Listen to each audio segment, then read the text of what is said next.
Last time on Earwitness. You are in a position now to be one of two things, okay?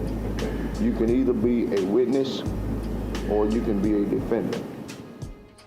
Ardregas was in his wheelchair sitting there, and he looked at me and he said, listen, I'm not going to lie for anybody. I would happy to give Toforest up in a heartbeat, except it would be a lie and I'm not going to lie. I said, all right, well, they're going to wheel you to jail and they're going to charge you with capital murder, which is a death penalty offense. And he goes, I wasn't there, tell them to take me to jail. And they did. Charged with capital murder of a law enforcement officer are 22-year-old Toforest Johnson, 21-year-old Ardregas Ford, 23-year-old Oman Berry, and 21-year-old Quintez Wilson. They are held without bond. Evidence-wise, well, we had virtually no evidence. We had the word of a 15-year-old who told lies, a lot of lies. I've lied. We had this table empty, wasn't nothing on it, and we were still trying to try that case, and we were like, man, what we gonna do? How we gonna win this?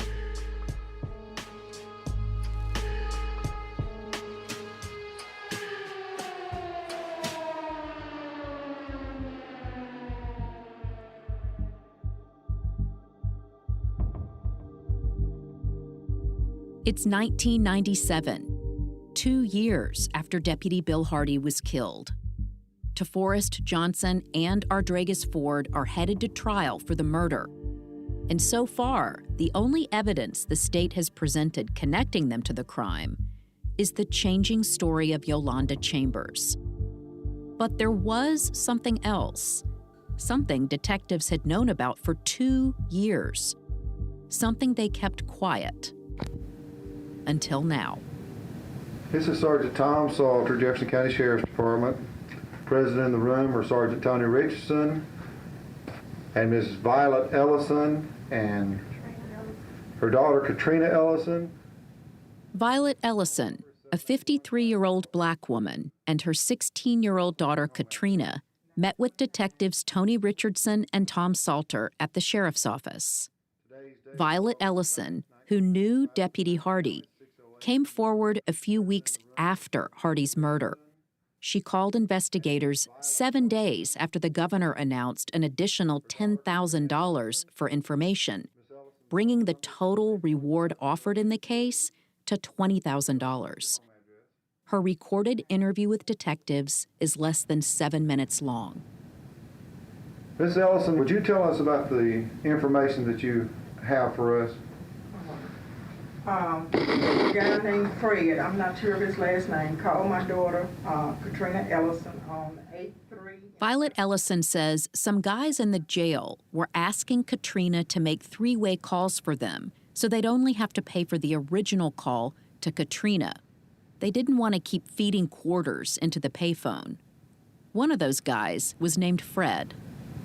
And he asked my daughter to use her three-way to call for his homeboy, and he named the fellow's name as Toforest Johnson.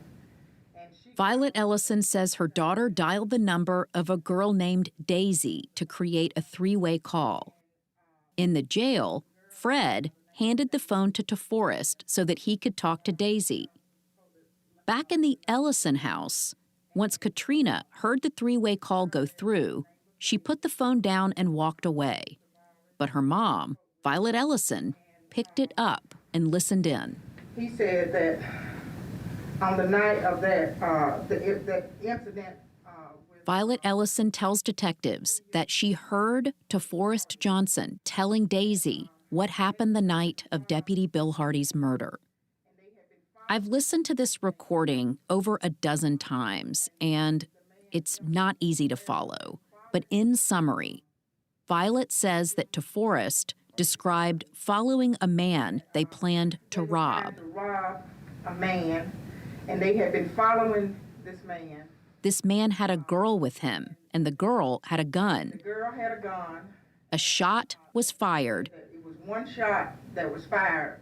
And Deputy Hardy heard the commotion and came out to investigate. And that's when Toforest Johnson shot one time, and he named another guy, which was Quintez. Both of them shot.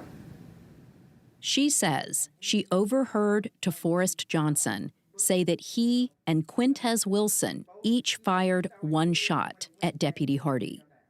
At this point, Quintez Wilson was also in jail, charged with Hardy's murder.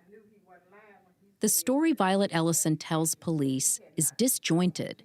There are a lot of details that are similar to the facts about the case that were reported in the news, but others that don't fit the evidence at the crime scene. And after less than 7 minutes, detectives say they have no further questions for Violet Ellison and her daughter. And that makes a lot of sense. Do you think of anything to ask? Okay.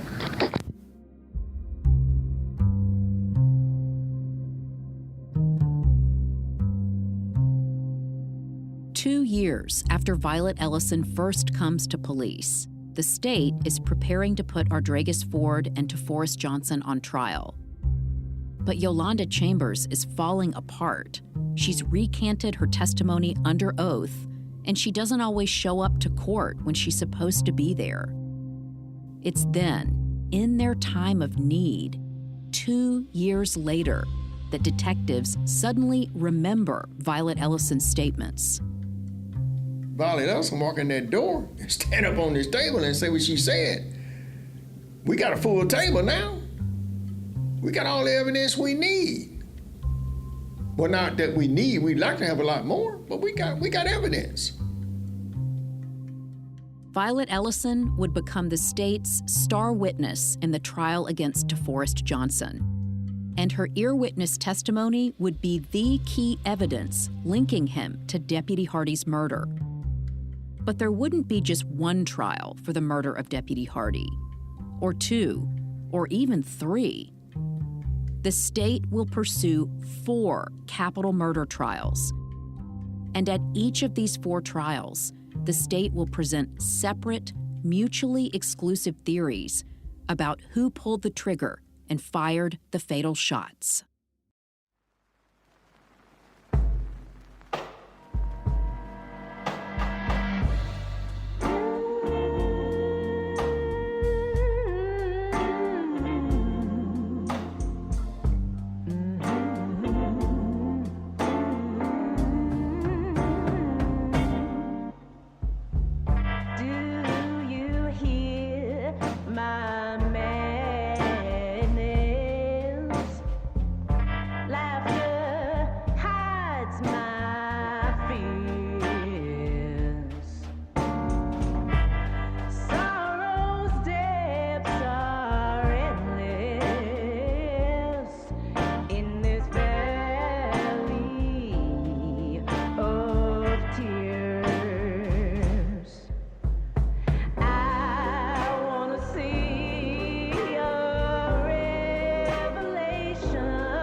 I'm Beth Shelburne. This is Earwitness, Chapter 5, Anybody Will Do. If Tony Richardson was initially enthusiastic about Violet Ellison's revelations, I can't tell by the investigative file. He wrote a report about the meeting he had with her. It's just 7 sentences long, concluding, "The conversation concerned the crime." That's it. Detectives and prosecutors do not publicly mention Violet Ellison or her claims for the next 2 years. It's like they just forgot about her. The most glaring example of this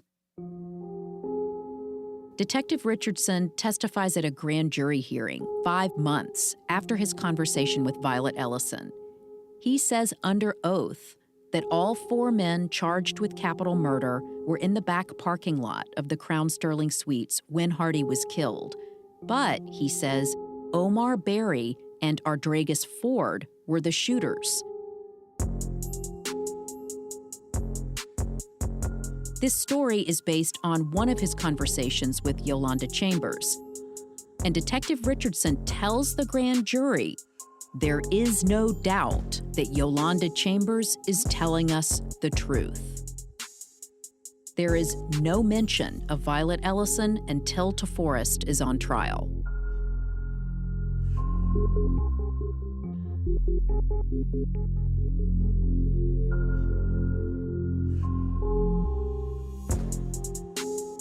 But the state puts Ardregas Ford on trial first.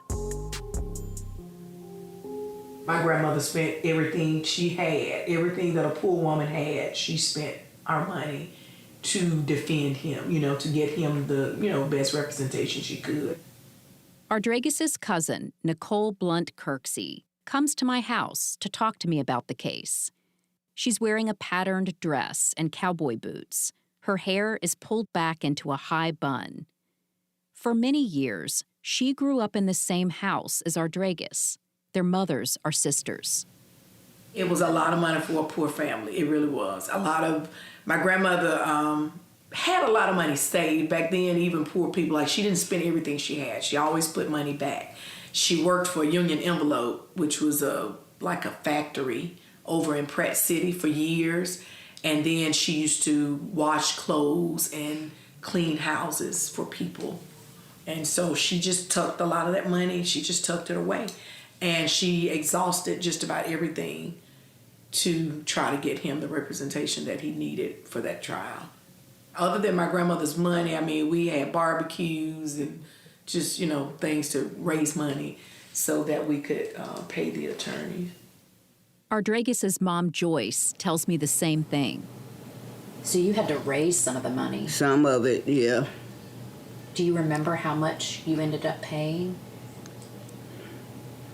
Looks like, I don't know, might have been over 40,000 or something more. Oh, it's a lot of money. It was. Ardregas' family hires Richard Jaffe, a renowned defense attorney who had represented dozens of people facing the death penalty. Toforest Johnson's cousin, Antonio Green, remembers trying to figure out what his family could do to get Toforest the best legal defense available.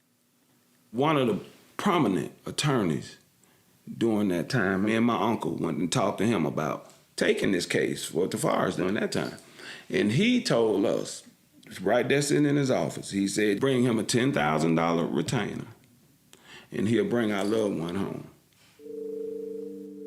Of course, $10,000, he might well say $10 million at that time to me, and we just didn't have it, couldn't do it. Everybody scratching to make it and feed the family, and we all understood that because I'm thinking, okay, I got to get a loan, I got to do, something, but that was what was amazing too, Beth. Toforest, he understood that. He was like, because don't worry about that, I'm gonna be all right, I didn't do this. That was his whole thing, they're not gonna lock me up because I didn't do this.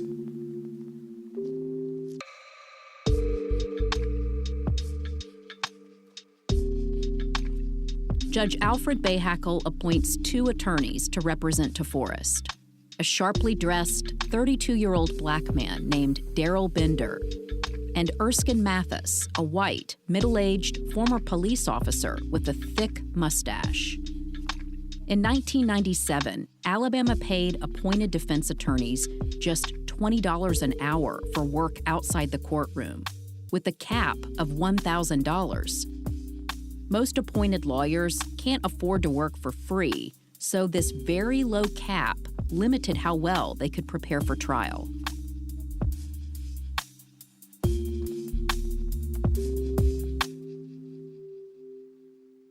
Ardregas Ford is first to go to trial in November of 1997. There's a photo of him in the newspaper, He's sitting in his wheelchair in court, wearing a starched collared shirt and dark blazer. The junior prosecutor on the case is a 34-year-old black man named Theo Lawson. Jeff Wallace is the lead prosecutor. He's tall, white, a commanding figure in the courtroom, 43 years old, 12 years into his career. I think my reputation was of being a tough prosecutor, meaning if I had the case, I pushed it to its limits. And I think my reputation might be that I was maybe a little too tough sometimes. I hope that's not true, but I'm afraid it might be true. Jeff Wallace was assigned to major cases and aggressively sought to please his boss, DA David Barber, who was a tough-on-crime leader focused on getting convictions. And this case was personal for Jeff Wallace. He knew the victim. Every prosecutor who is diligent works closely with the police. And when something happens to one of them, you're not one of the boys in blue, as they say, but they're your friends. So when this happened to Deputy Hardy, it got my attention. The trial against Ardregas Ford starts at 1:50 p.m. on November 5th. In a short opening statement, the prosecution summarizes the crime for the jury, arguing that Ardregas Ford is guilty of capital murder. They don't mention a motive. Afterwards, Jeff Wallace calls the county's chief medical examiner to the stand.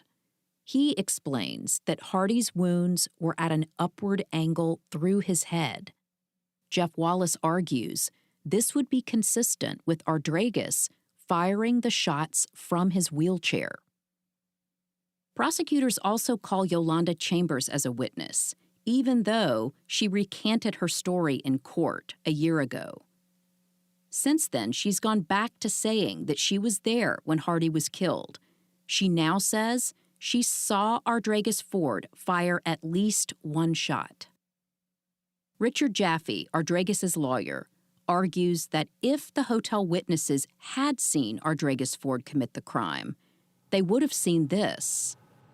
Ardregas Ford wheeling up about 30 feet of an incline in his wheelchair, somehow finding an ability to shoot 2 shots into Deputy Hardy, then be wheeled down by someone all the way back to their car. The wheelchair would have had to have been put in there. Ardregas would have had to have been physically put into the driver's seat. Toforest would have had to have gotten back into the passenger seat, and then they would have driven off, and that would have taken at least a minute or two, minimum. Of course, no one at the hotel saw anything like that. The only thing they had on Ardregas Ford was Yolanda Chambers. Jaffe calls witnesses to the stand who saw Ardregas at T's place at the same time that Deputy Hardy was shot. We didn't call any witnesses other than alibi witnesses. The key decision the jury has to make: do they believe Yolanda Chambers' testimony that Ardregas killed Deputy Hardy behind the Crown Sterling Suites? Or do they believe the 3 alibi witnesses who say he was at T's place at the same time that Deputy Hardy was murdered?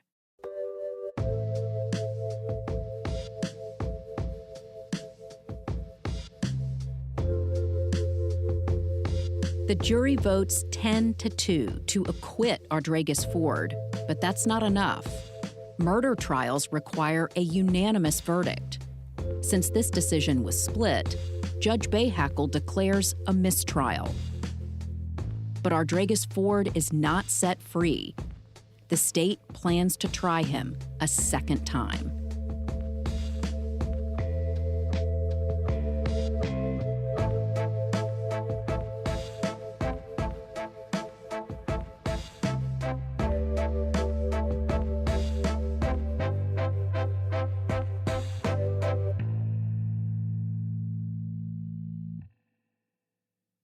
Two weeks later, the first trial against Toforest Johnson begins.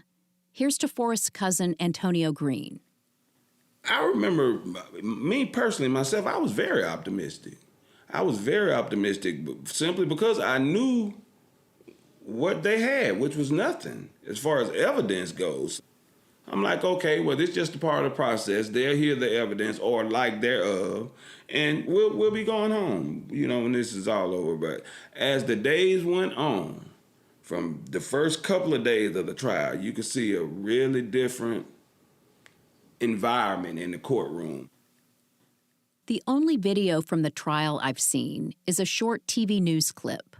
It's filmed through a window on the courtroom door, and Toforest looks so young, much younger than 24. He's clean-shaven, baby-faced, dressed for court in a striped button-down shirt and tie with a gray blazer. He looks around the courtroom. Maybe he's nervous, but then he lights up with a huge smile when he sees a family member who comes over to speak with him. The state's lead prosecutor, Jeff Wallace, gets up in front of the jury. Just 2 weeks earlier, he argued that Ardregas Ford shot Deputy Hardy. But now, he tells a completely different story. He says that Toforest Johnson shot Hardy. The theory that the shooter was seated in a wheelchair is never mentioned, and Yolanda Chambers never sets foot in the courtroom. Instead, the prosecution tells the jury in opening statements that they will hear evidence that will convince them beyond a reasonable doubt that Toforest shot and killed Deputy Hardy. Then, Jeff Wallace introduces the state's new star witness, Violet Ellison. She tells the jury she eavesdropped on several three-way calls because she was concerned about her daughter talking to people at the jail and because she's naturally nosy. She says she contacted detectives 6 days after she listened in on the first call because she couldn't sleep after hearing information about the murder of Deputy Bill Hardy. On the stand, Violet Ellison tells the jury that she overheard Toforest say these words: "I shot the fucker in the head, and I saw his head go back, and he fell. And he shouldn't have got in my business, messing up my shit."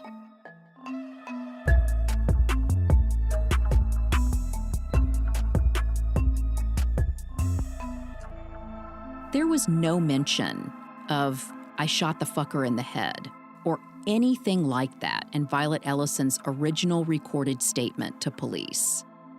She did write the statement down in notes on the back of an envelope that she submitted to police, but she gave them these notes 6 weeks after her first recorded statement. On the stand, she says she jotted down the notes while she listened in on the call between Toforest and Daisy, and then copied the notes onto a sheet of paper. But it's hard for me to believe that these notes were written during the phone call she claims she overheard. For example, Violet Ellison is adamant in her testimony that she heard Toforest only use his first name, but her notes refer to him as Johnson. If she was just writing down what she heard while she heard it, why wouldn't she have written Toforest?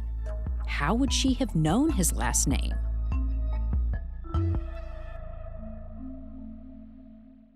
Toforest's attorneys also say that what Violet Ellison heard was just one side of a conversation. They say Toforest was telling Daisy what he was accused of doing, not what he did. He was responding to her question, "Why are you in jail?" But when Daryl Bender questions Violet Ellison, she tells him she's positive that Daisy never asked Toforest why he was in jail. But then she also says that she didn't pay any attention to Daisy's side of the conversation because she was only interested in what Toforest had to say. If this feels confusing to you, welcome. I've been trying to make this make sense for 2 years. How can Violet Ellison insist that she knows what Daisy did or did not say, while also admitting that she only listened to one side of the conversation? Antonio Green, Toforest's cousin, remembers watching Violet Ellison on the stand. The only evidence supposedly they had against him was this Earwitness who had never heard him speak before, who had no idea who he was. But to sit in there and see how the system, from, the judge, the prosecutors and all that, pushed that case towards him. I mean, constantly. It was, he did it, we got the right one, he did it. Forget the evidence, don't worry about that. We just telling you he did it. It's pretty much is all they had. When Violet Ellison finishes testifying, Daisy Williams takes the stand. She says Toforest did not admit to the murder on that phone call, and she never heard him say the things Violet Ellison claimed to overhear. So, Violet Ellison, a friend of the victim, says she heard one thing. Daisy Williams, a friend of the accused, says she heard another. The case comes down to who the jury will believe.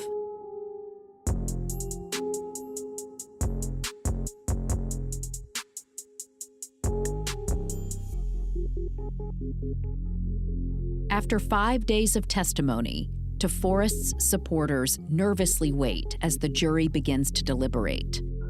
And once again, the jury cannot reach a unanimous decision.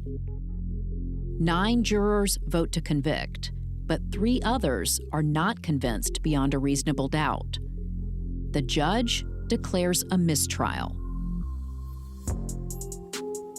They deliberated and they couldn't come to a verdict, so they took him back, they kept him locked up, and immediately pretty much scheduled another date for a second trial. So there wasn't really any time to celebrate? Oh, no, it wasn't any of that. And then, even then, I didn't look at it as any type of victory, because an innocent man should be found innocent.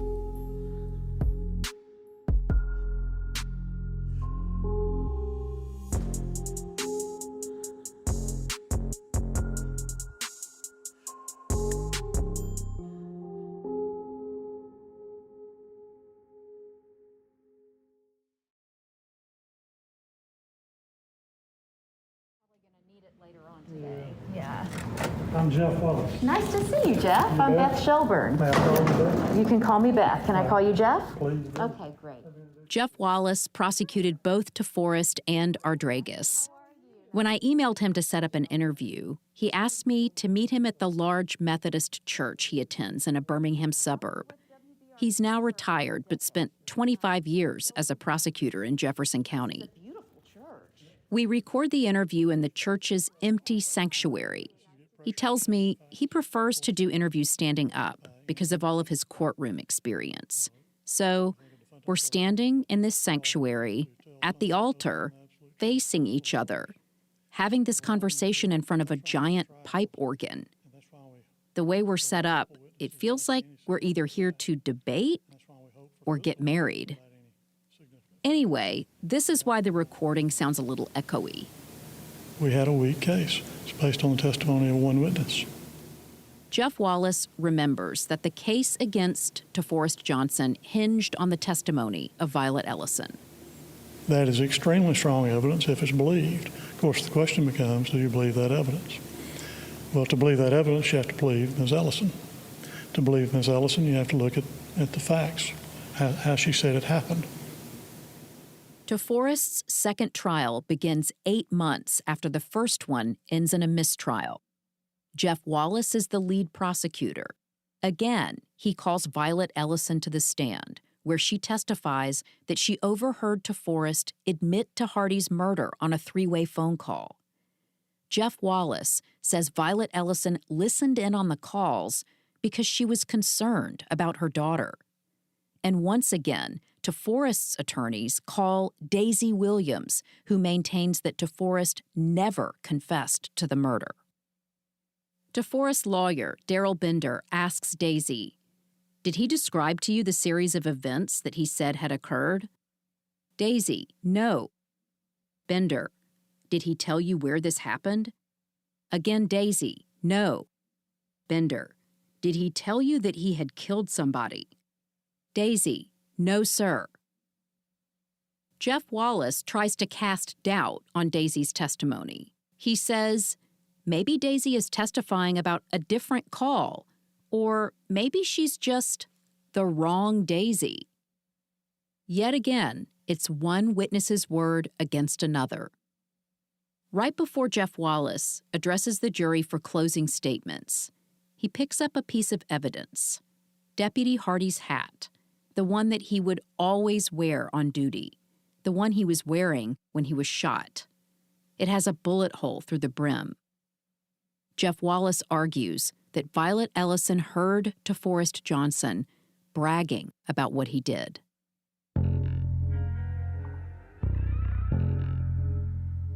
Wallace turns to the jury and says, "Let me read you the words. His words, not mine.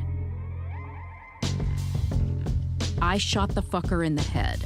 I saw his head go back and he fell. He should never have got in my business, messing up my shit."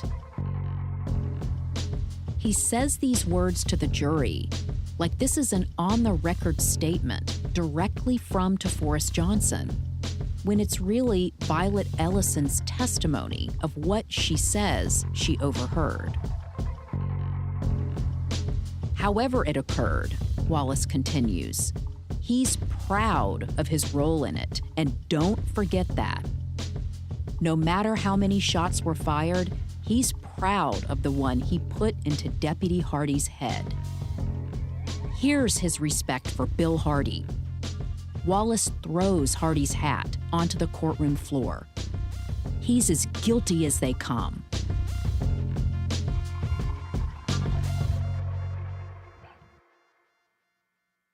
Judge Bahakel gives the jury instructions to carefully consider all of the evidence. They begin deliberations at 4:25 p.m. on a Friday afternoon. Toforest's family waits for the verdict.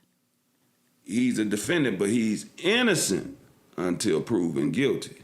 That didn't seem to be the case in the courtroom during that time. It was like, you have to go above and beyond to prove you're innocent, because as of right now, you're guilty. And that was a dark feeling in there. You couldn't get around it.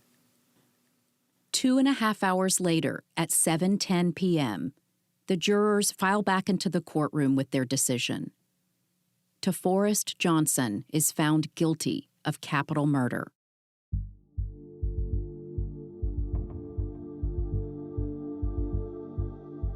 Judge Bahakel schedules the penalty phase for the following Monday.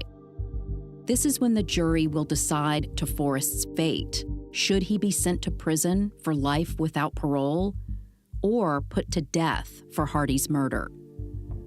The penalty phase of a capital murder case represents the highest stakes in our criminal justice system. Defense attorneys often call lots of witnesses and sometimes spend weeks presenting evidence to try to convince the jury to spare their client's life. The penalty phase hearing for Toforest Johnson lasts only 80 minutes. Toforest's attorneys call 3 members of his family to testify. When Erskine Mathis asks Toforest's grandmother, "You know what we're here for today?" she answers, "Well, yeah, I guess. Not really, though." It's clear Mathis and Bender didn't adequately prepare her for the hearing. On the stand, Toforest's mother, Donna, cries so hard she can barely hold her head up. At one point, Mathis says to her, "Listen to me. Can you raise your head up and look at me?" Donna Johnson tells the jury through her tears, "Just don't give my baby no electric chair." The final witness is Toforest's cousin, Antonio Green. I'm 52 years old, and until today, that's probably one of the hardest things I've ever had to do was get on that stand and beg for his life. The jury deliberates Toforest's fate for over 5 hours. In the decision about whether or not Toforest should live or die, all of the jurors don't have to agree. A unanimous vote is needed for guilt or innocence, but a jury in Alabama can sentence a person to death with a majority vote of 10-2. And just after 5 p.m., they reach a decision. With the minimum number of votes needed, 10-2, the jury recommends the death penalty.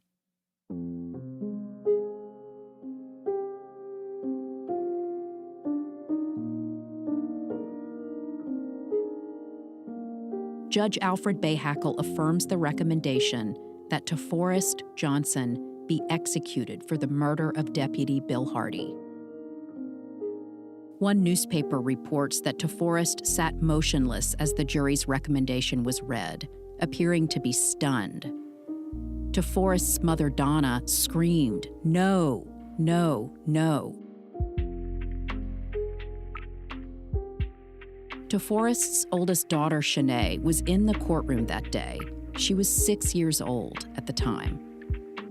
And I just kept kind of trying to get his attention and blurting out how nice he looked in his suit. And so finally, the judge kind of had me escorted out of the courtroom. But there's a little small window, and my cousin had me on his shoulders. He escorted me out. He had me on his shoulders so I could just peek through and see my dad through that little small courtroom window. And ironically so, that was my last memory of him in the free world.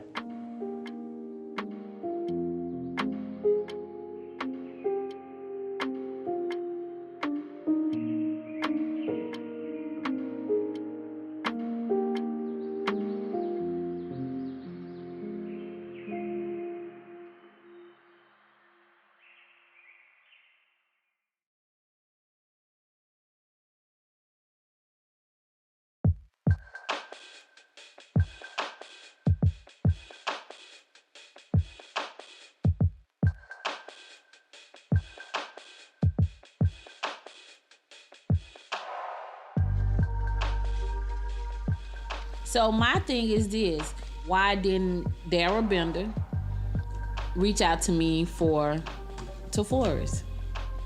Velanique Sanders, a.k.a. Queasy, still wonders why Toforest's attorneys didn't call her or Mama Cat to testify at his second trial like they did in the first one. That makes me feel like we failed them because we saw them and we wasn't the only ones. So it's like what we said didn't even matter. Like they didn't take it into consideration. Mama Cat and Queasy were important alibi witnesses at his first trial who saw him at T's place the night Hardy was murdered. And their testimony may have created enough reasonable doubt to prevent a guilty verdict. Instead, Toforest's attorneys called 2 other witnesses from T's, but these witnesses didn't seem well prepared and were flustered on the stand. I wondered the same about Marshall Kelly Cummings, the Keebler cookie guy. Why didn't they call him as a witness in the second trial? What he saw out the window, one person slowly driving away in a copper-colored car, that contradicted the state's story, but the jury that sentenced Toforest to death never heard from him. The third difference between Toforest's first and second trials involves LaTanya Henderson, the friend of Yolanda Chambers who was in the car with Toforest and Ardregas after they left T's place. Remember, LaTanya was facing a charge of hindering prosecution. She went to jail for 5 months because she refused to go along with Yolanda Chambers' story. At the time of Toforest's second trial, LaTanya was still facing this charge when prosecutor Jeff Wallace called her as a witness. Right before the jurors were brought into the courtroom, Jeff Wallace told the judge, "The state wants to secure her testimony, and in that regard, we are dismissing her hindering prosecution case." For years, LaTanya said that she didn't know anything about Deputy Hardy's murder, and it was only just before she took the stand for the prosecution that the state dropped the felony charge against her. Poof, like magic. When she took the stand, LaTanya stuck to her story, that she wasn't there when Hardy was murdered. that no one in Ardregas' car talked about killing anyone. But she did say that she had a gun that night, and so did Toforest. On the stand, she said she hid her gun on the tire of another car and that Ardregas, Yolanda, and Toforest hid the other gun under the dashboard. Police searched Ardregas' car after they impounded it. They never found a gun. But LaTonya's testimony put a gun in Toforest's hand on the night of the murder, and this likely stuck with the jury. And finally, Toforest's lawyers called an unexpected witness. The thing that happened to me that is the most just stunning is putting Yolanda Chambers on the stand in the defense case.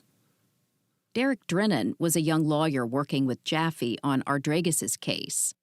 At the time, both attorneys were paying close attention to Toforest's trials. When I first read the trial transcript, I wondered, why would the defense call Yolanda Chambers to the stand? And Derek had the same question as he watched it unfold. Why would you call the only person on the planet who will testify under oath that your client was there? And lie, knowing they're lying about it. Yolanda testified that she was at the scene of the crime with Toforest, LaTonya, and Ardregas. She said it was Ardregas, not Toforest, who killed Deputy Hardy. But still, her testimony directly contradicted Toforest's alibi that he was at T's place. They're asking the jury to believe her when she says, Johnson didn't shoot him, Ford did. I don't know how that could be justified. There's nobody on the planet that's going to put your client on that parking lot that night except for Yolanda Chambers.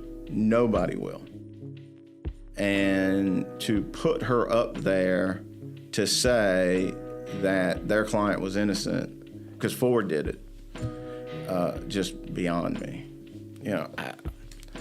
That to me is just really inexplicable.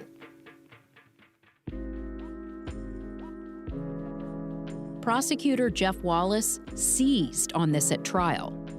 In his closing statement, he told the jury, if you go back in the jury room and decide that Yolanda Chambers ought not to have been allowed to testify because she's a liar, or whatever you might decide about her, that's okay. State didn't call her, the defense did. I want you to remember that.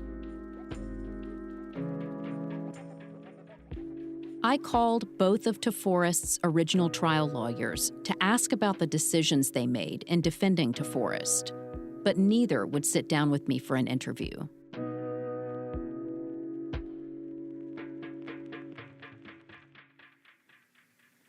We forget sometimes that there was a third person on that phone who totally discredits what this lady say she heard. You know what I mean? And now how much closer can you get than that? You're the third party in that three-way conversation, and you say, no, that's not what it was.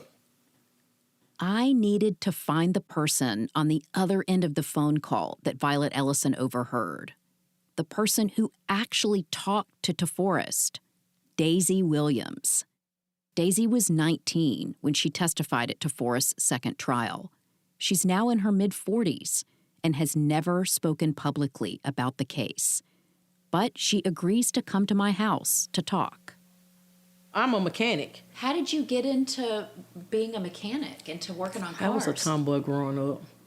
I love cars. I have a 71 Ford at home now that I'm trying to restore. I love working on them. I love, going to the car races and everything. We settle in on the couch and talk for over an hour. Toforest is a real good person. He got a real good heart. Daisy tells me Toforest was friends with her two brothers, Charles and Eugene. They used to hang out and play basketball when they were growing up in Pratt City. And her story about what happened on that phone call is consistent. What she tells me more than 25 years later doesn't vary from what she said on the stand.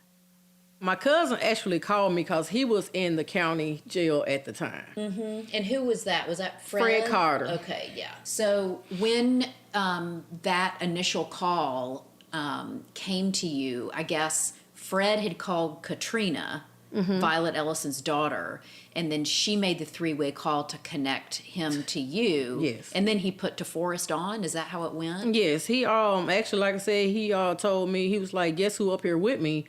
And he knew, we all grew up in Pratt City together. And he was like, Toforest. And I was like, for real? And he gave Toforest the phone and let me talk to him. So I'm talking to him like, man, what's going on? And he told me, I've been accused of, killing somebody. And I was like, man, you got a lawyer? And he was like, yeah. And we left it at that. We didn't go no further with that conversation about the death of that sheriff. He said he was accused, and that's all he said to me. Why did the jury believe this woman who eavesdropped on the call over you, who actually had the call? I don't understand. I never understood that. They went on hearsay. They went on what she said she overheard. They didn't actually listen to me. I was young. So I feel like by me being young, they didn't actually listen to me. Oh, well, she just, somebody he, knows she probably just saying something.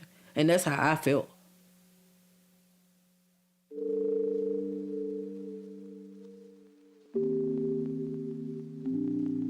There are two recurring questions that come up when Toforest's family and friends talk with me about the case. The first, why isn't Violet Ellison's testimony hearsay? Usually something that someone overheard is considered hearsay and not admissible as evidence in court. Toforest lawyers tried to argue that Violet Ellison's testimony was hearsay to get it thrown out, but the judge overruled them.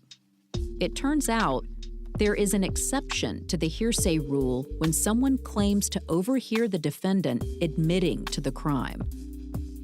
The second, isn't the jail supposed to record phone calls?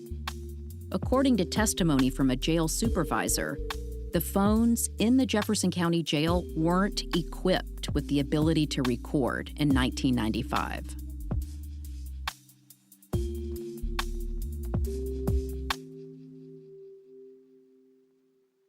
One of the hardest things to comprehend about this case is what happens 10 months after Toforest Johnson was convicted and sentenced to death.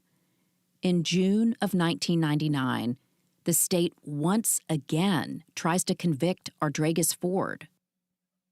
Jeff Wallace prosecutes the Hardy case for the fourth time, and the state's star witness, Yolanda Chambers. Violet Ellison is never even mentioned. And Wallace presents yet another theory of the crime, a fifth theory. At the grand jury hearing, the state argued that Ardregas and Omar Berry killed Deputy Hardy. Then, at Ardregas's first trial, Jeff Wallace said Ardregas was the only person who killed Deputy Hardy. Then at Toforest's first trial a month later, he argued that Toforest was the only shooter. A year later, when Toforest was tried a second time, the state said Toforest fired a shot and so did Quintez Wilson.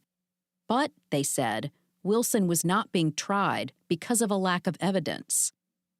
And finally, after Toforest Johnson was sentenced to death, and after Jeff Wallace characterized Yolanda Chambers as a liar, he turns around and uses Yolanda as his own star witness against Ardregas Ford.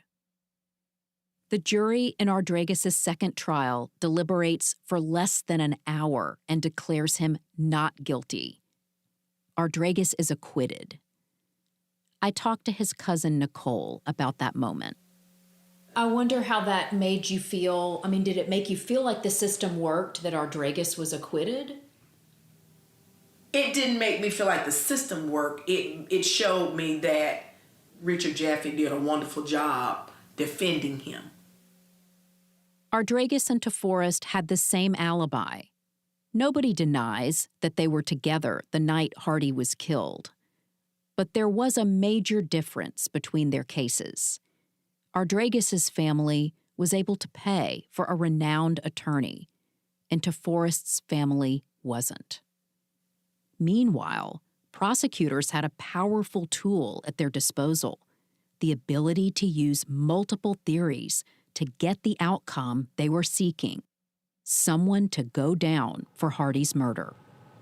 No prosecutors should be allowed to, in any case, much less a death penalty case, to try two different defendants for the same crime using a different theory and different sets of witnesses, as if they're staging two Broadway plays of the same scenario. Richard Jaffe, Ardregas' lawyer. This case is all about alternative worlds that are in conflict with each other and in conflict with truth and in conflict with what our justice system stands for. Arguing inconsistent theories isn't technically illegal, but I mean, come on, 5 different theories? There is no way all 5 of these theories can be true. These theories are mutually exclusive, in conflict with each other. I asked Jeff Wallace to explain how could he argue these mutually exclusive theories against 2 different people for the same crime. It's a valid question, but it's not the right question. The right question is whether or not we argued something that was supported by the evidence in that trial. But help me understand how, as a prosecutor, you can argue that one person is the gunman in the killing of a deputy. He's convicted and sentenced to death. And then at a subsequent trial argue that another person was the shooter. Well, it would not be, if I can be hyper-technical, it would not be the shooter of the same bullet. Jeff Wallace gives me a long-winded explanation about how 2 people could be guilty of the same crime if, for example, one person shoots a victim and another fires a shot, but the bullet flies off into space.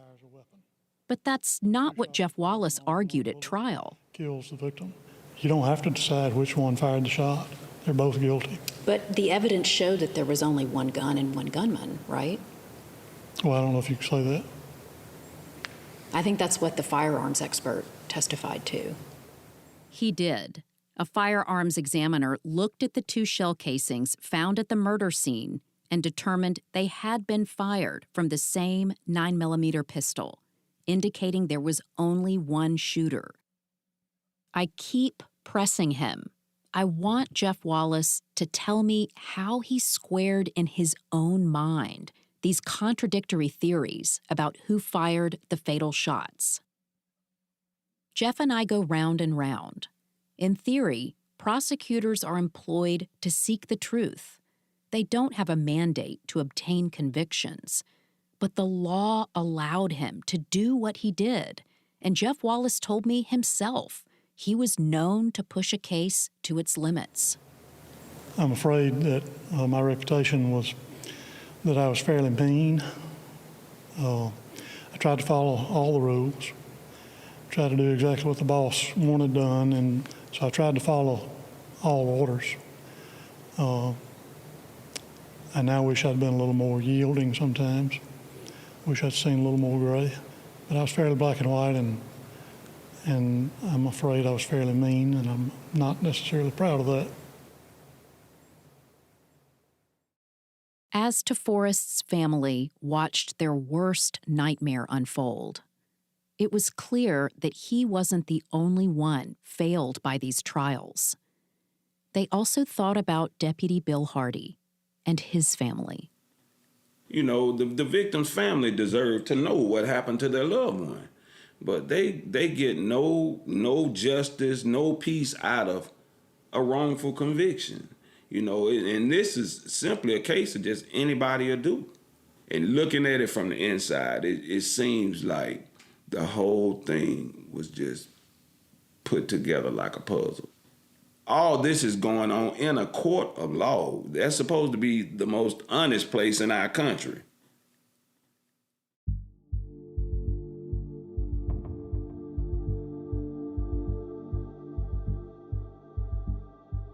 After he's sentenced to death, Correctional officers put Toforest in a van and drive him 200 miles south of Birmingham. He arrives at Holman Prison and is assigned a 5x8 cell on death row, where he'll spend 23 hours a day. Roaches crawl everywhere, and there's no air conditioning in the sweltering Alabama heat. As months go by, Toforest learns to survive in this agonizing space. But he also sees prison guards take men from their cells and walk them around the corner to the death chamber. And he wonders when they are coming for him. Is he next? He just started crying, and I asked him what was wrong, and he said that he had just assumed that they could come any minute and take him to be executed. That's next time.